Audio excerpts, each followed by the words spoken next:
നടന്നത് അത് ഹോർമുസ് കടലിടുക്കിലാണ്. അവിടെ 24 ഇന്ത്യക്കാരുമായി പോയ കപ്പലിന് നേരെ US-ന്റെ ആക്രമണമുണ്ടായി. കപ്പലിൻ്റെ എഞ്ചിൻ റൂം തകർന്നു, തീ പിടിച്ചു. ഒമാൻ തീരത്തുള്ള കപ്പലിൽ നിന്ന് ജീവനക്കാരെ എയർലിഫ്റ്റ് ചെയ്തു അല്പസമയം മുമ്പ്. ആശ്വാസകരമായ കാര്യമാണ്.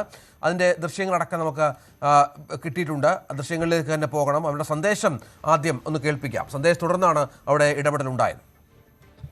So this is motor tanker Marivex. We are fire on board. We have fire on board and vessel is sinking. US Navy attacked the missile on our engine room. We have hold the bottom. We have fire on board. Please help. This is motor tanker Marivex. You can see our last position recorded in our AIS. That is our position. Please help. Please help. We have fire on board. Total all crew Indian. 24 crew. All crew Indian. Please help quickly. Please, we need immediate help. Our lifeboat is also catch fire. We are unable to lower the lifeboat. One lifeboat is missing. That is damaged. Rope is catch fire. We are unable to lower lifeboat. We are unable to lower life craft. All is damaged. All is in fire. Please help. Please help. Ajay തുടരുന്നുണ്ട്. അജയ്, ഏറ്റവും ഒടുവിലത്തെ ആശ്വാസകരമായ വാർത്ത ഇവർ രക്ഷിച്ചു എന്നുള്ളതാണ്. Airlift ചെയ്യുകയായിരുന്നു. എങ്ങനെയാണ് ഇടപെടൽ ഉണ്ടായത്? ഈ ആക്രമണവുമായി ബന്ധപ്പെട്ട് അമേരിക്ക ഏതെങ്കിലും തരത്തിൽ പ്രതികരിച്ചിട്ടുണ്ടോ? ഇതിനെ പറ്റിയിട്ട് ഇപ്പോൾ നിലവിൽ അമേരിക്കയുടെ ഭാഗത്തു നിന്നുള്ള പ്രതികരണമൊന്നും വരുന്നില്ല. CNN വേൾഡ് റിപ്പോർട്ട് ചെയ്യുന്നതനുസരിച്ച് US-ന്റെ സാങ്ഷനിലുണ്ടായിരുന്ന ഒരു കപ്പലാണ് നിലവിൽ ആക്രമിക്കപ്പെട്ടിട്ടുള്ളത്. MT മാരിവെക്സ് എന്ന കപ്പലാണ് ആക്രമിക്കപ്പെട്ടതായിട്ട് വിവരം ലഭിച്ചിട്ടുള്ളത്.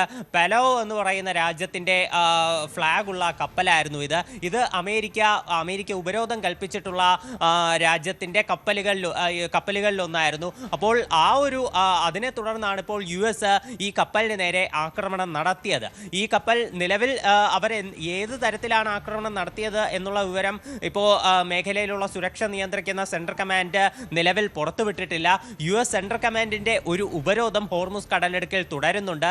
ഇത് പ്രകാരം ഇറാനിയൻ തീരത്തേക്ക് വരാൻ ശ്രമിക്കുന്നതോ അല്ലെങ്കിൽ ഇറാനിയൻ തീരത്ത് നിന്ന് പുറത്തേക്ക് കടക്കാൻ ശ്രമിക്കുന്നതോ ആയിട്ടുള്ള കപ്പലുകൾക്ക് മേൽ US ഉപരോധമുണ്ടായിരിക്കും. US-ന്റെ മുന്നറിയിപ്പ് അവഗണിച്ച് ഹോർമുസിലൂടെ യാത്ര തുടരാൻ ശ്രമിച്ചാൽ തിരിച്ചടി നൽകുകയും ചെയ്യുകയായിരുന്നു ഇതിന് മുൻപേ ഉള്ള പതിവ്. അപ്പോൾ അത്തരത്തിലാണോ ആക്രമിക്കപ്പെട്ടത് എന്നുള്ള വിവരങ്ങളൊന്നും നിലവിൽ വ്യക്തമായിട്ടില്ല.